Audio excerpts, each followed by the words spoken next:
योएलको पुस्तक अध्याय 1।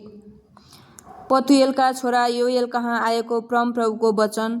हे अग्रजहरू हो, यो कुरा सुन। हे देशका सबै बासिन्दा हो, ध्यानसित सुन। के तिमीहरूका दिनमा अथवा तिमीहरूका पिता पुर्खाका दिनमा यस्तो कहिले भएको थियो? तिमीहरूका छोराछोरीहरूलाई यो कुरा बताऊ र तिमीहरूका छोराछोरीहरूले उनीहरूका छोराछोरीहरूलाई बताउन् र उनीहरूका छोराछोरीहरूले आगामी पुस्तालाई बताउन्। जे कुरो सलहहरूको बथानले छोडे ती ठुला ठुला सलहले खाए। जे ठुला ठुला सलहले छोडेका थिए ती जवान सलहले खाइहाले। जे जवान सलहले छोडेका थिए ती अरू सलहहरूले खाइहाले। हे मतवाला हो, जागर हो। हे सबै दाखमत पिउने हो, नयाँ दाखमतको निम्ति बिलाप गर, किनकि त्यो तिमीहरूका ओठैबाट खोसिएको छ। अनगन्ती सङ्ख्या भएको एउटा शक्तिशाली जातिले मेरो देशलाई आक्रमण गरेको छ। त्यसका दाँतहरू सिंहका दाँतहरू जस्तै छन् र त्यसका दारा सिंहनीका जस्तै छन्। त्यसले मेरो दागका बोटहरू उजाड पारिदिएको छ र मेरा नेभाराका बोटहरू सखापै पारिदिएको छ। त्यसले तिनका बोक्राहरू लाछेर नाङ्गो पारेर फालिदिएको छ। तिनका हाँगाहरू सेतै बनाएको छ। आफ्नो तरुणी अवस्थाको पतिको निम्ति भाङ्रा लगाएर बिलाप गर्ने कन्या केटीले झैँ बिलाप गर। परमप्रभुको भवनमा अन्नबलि र अर्घबलि चढाउन बन्द भएका छन्। परमप्रभुको अघि सेवा गर्ने पुजारीहरू बिलाप गर्दछन्। खेतहरू उजाड पारिएका छन्, जमिन सुक्खा भएको छ, अन्न नष्ट भएको छ, नयाँ दाखमत सुकिहाल्यो, तेल पनि सुकिहाल्यो। हे किसान हो, निराश हो। हे दाखबारी लाउनेहरू हो, बिलाप गर। गहुँ र जौका निम्ति अफसोस गर, किनभने खेतको फसल नष्ट भएको छ। दागको बोट ओइलायो, नेभाराको बोट सुक्यो। अनार, खजुर र स्याउको बोट अर्थात् खेतका सबै रुखहरू ओइलाएका छन्। निश्चय नै मानिस जातिका सन्तानको आनन्द सुकिगएको छ। हे पुजारी हो, भाङ्रा लगाएर शोक गर। हे वेदीका सेवक हो, बिलाप गर। हे मेरा परमेश्वरका सेवक हो, भाङ्रा लगाएर रात बिताऊ, किनकि तिमीहरूका परमेश्वरको भवनमा अन्नबलि र अर्घबलि रोकिएका छन्। पवित्र उपवासको घोषणा गर, पवित्र सभा बोलाऊ। परमप्रभु तिमीहरूका परमेश्वरको भवनमा देशका सारा बासिन्दाहरू र धर्मगुरुहरू भेला गराएर परमप्रभुको पुकारा गर। हाय त्यो दिन, किनकि परमप्रभुको दिन नजिकै छ। त्यो त सर्वशक्तिमानको तर्फबाट सर्वनाश जस्तै आउनेछ। खानेकुरा के हाम्रा आँखाकै सामु नष्ट भएन र? आनन्द र हर्ष परमेश्वरको भवनमा बन्द गरिएको छैन र? बिउहरू माटोका डल्ला मुनि चाउरिए, ढुकुटीहरू उजाड पारिए, अन्नका भण्डारहरू नष्ट भए, किनकि अन्न सुकिगएको छ। पशुहरूको बगाल कसरी बिलाप गर्छन्? गाई गोरुका बथानहरू विचलित भएका छन्, किनकि तिनीहरूका निम्ति खर्क छैन। भेडाका बगाल पनि कष्टमा परेका छन्। हे परमप्रभु, म तपाईँमा पुकारा गर्दछु, किनकि खुल्ला खर्कहरू आगोले भस्म पारेको छ र आगोका ज्वालाले वनका रुखहरूलाई जलाइदिएको छ। वनका पशुहरूले पनि तपाईँमा दुहाई दिन्छन्, किनभने पानीका खोलाहरू सुकिगए र आगोले वनका खर्कलाई भस्म पारेको छ। अध्याय 2। सियोनमा तुरै फुक, मेरो पवित्र डाँडामा चेतावनी ध्वनि बजाऊ। देशमा बस्नेहरू सबै थरथर कामुन्, किनकि परमप्रभुको दिन आउँदैछ। त्यो नजिकै छ। अन्धकार र उदासी दिन, बादल र बाक्लो अँध्यारोले ढाकेको दिन। पर्वतहरूमा प्रभात फैलिए झैँ एक ठुलो र शक्तिशाली सेना आउँछ। त्यस्तो अघि कहिल्यै भएको थिएन, न त फेरि पुस्ता पुस्तासम्म कहिल्यै हुनेछ। तिनीहरूका अघि अघि आगोले भस्म पार्छ र तिनीहरूका पछि पछि आगोको ज्वाला दन्कन्छ। तिनीहरूका सामुन्ने भूमि अदनको बगैँचा जस्तो छ। तिनीहरूका पछि उजाड मरुभूमि जस्तो छ। तिनीहरूदेखि केही पनि उम्कने छैन। तिनीहरूको अनुहार घोडाहरूको जस्तै छ। तिनीहरू युद्धका घोडचढीहरू झैँ कुद्छन्। रथहरू कुदेको आवाज झैँ पहाडका टाकुरामाथि कुद्छन्। झिजामिजाहरूलाई भस्म गर्ने आगोका ज्वालाको आवाज झैँ लडाईँको निम्ति पङ्क्ति बाँधेको बलियो सेना झैँ। तिनीहरूलाई देख्दा जाति जातिहरू शोकित हुन्छन्। हरेक अनुहार पहेँलो हुन्छ। तिनीहरूले वीर योद्धाहरूले झैँ आक्रमण गर्छन्।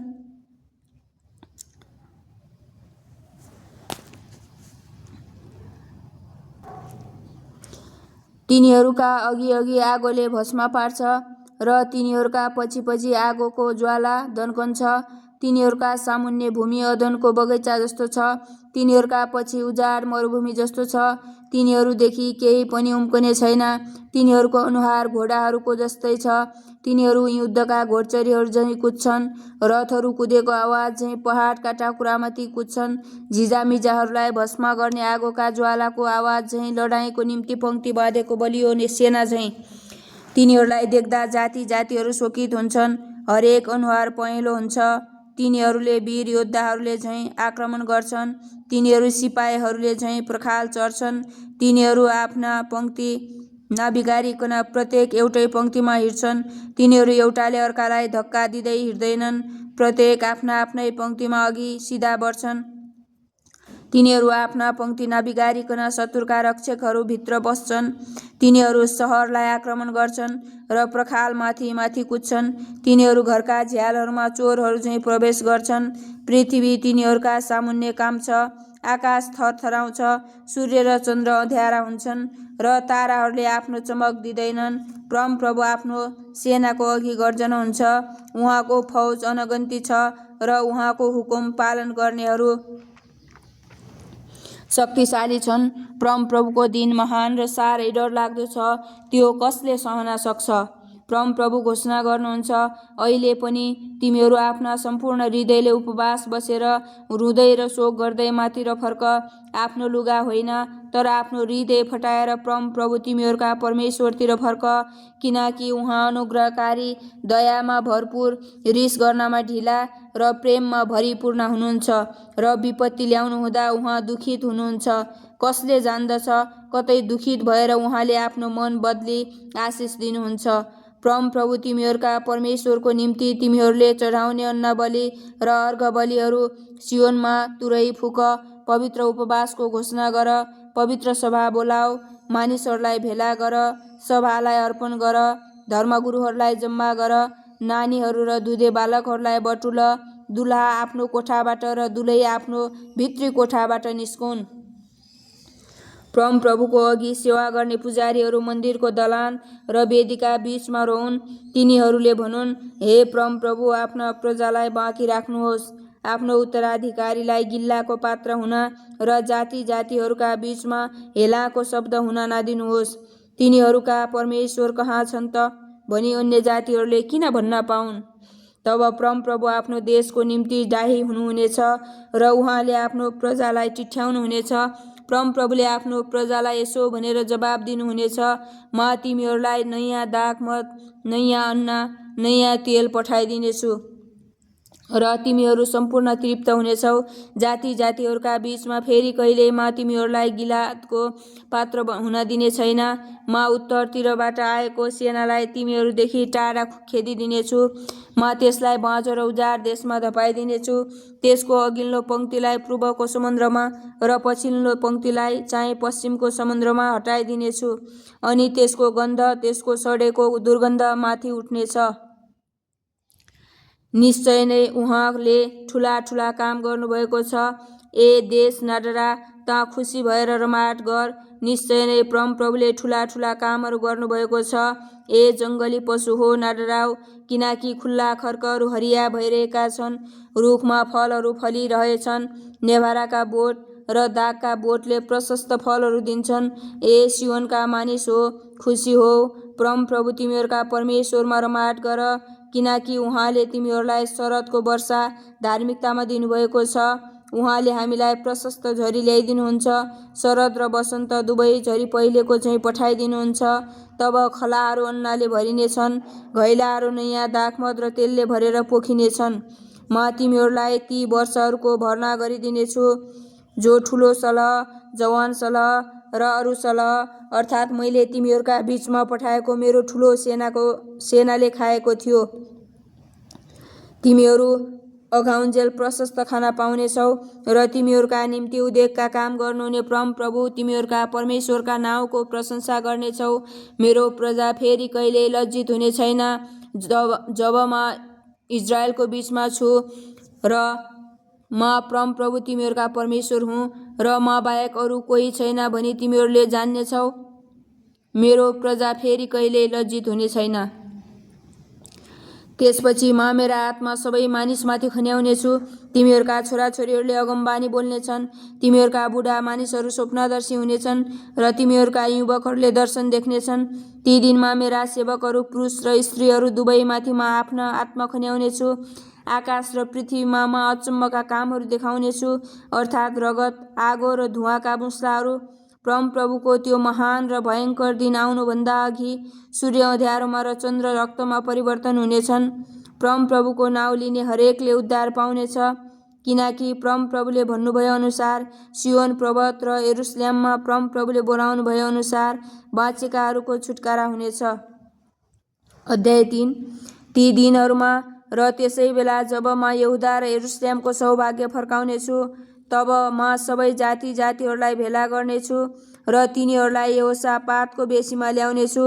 त्यहाँ मेरो प्रजा अर्थात् मेरो निज उत्तराधिकारी इजरायलको निम्ति, जसलाई उनीहरूले जाति जातिहरूका बीचमा छरपष्ट पारे र मेरो देश भाग भाग गरे, उनीहरूलाई म दण्ड दिनेछु। उनीहरूले मेरो प्रजामाथि चिट्ठा हाले र वेश्यागमनको निम्ति केटा बिक्री गरे र केटीलाई बेचेर दाखमत पिउने गरे।